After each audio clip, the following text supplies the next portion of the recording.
آپ دیکھیے کہ دو چیزیں انسان کو اللہ کی یاد سے غافل کرنے کا عمومی باعث ہوتی ہیں، ایک مال اور ایک اولاد۔ اور نفاق کی بیماری کا اصل سبب بھی دنیا کی محبت ہے۔ تو کیا کریں؟ پھر بچے پیدا نہ کریں، دشمن ہو جائیں؟ نہیں، آپ نے نہیں پڑھا کہ یہ وہ اولادیں نہیں ہیں جو المال والبنون زینت الحیات دنیا ہے۔ یہ صدقہ جاریہ والی اولادیں نہیں ہیں، یہ وہ اولادیں نہیں ہیں جن کو الحمدللہ آپ نے حفظ کرایا، قرآن پڑھائے، تبلیغ کروائی، ان کو آپ نے محنتوں سے سینچا۔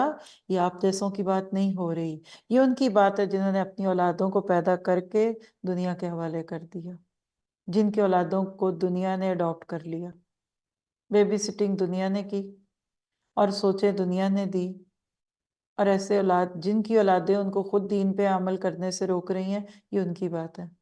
جو اپنی اولادوں کے نام پہ اللہ کو ناراض کرتے ہیں، ان کی خوشیوں کے نام پہ اللہ کو ناراض کرتے ہیں، اور اپنے سے کئی گنا چھوٹے بچوں سے اتنا ڈرتے ہیں جتنا اللہ سے ڈرنے کی ضرورت ہے۔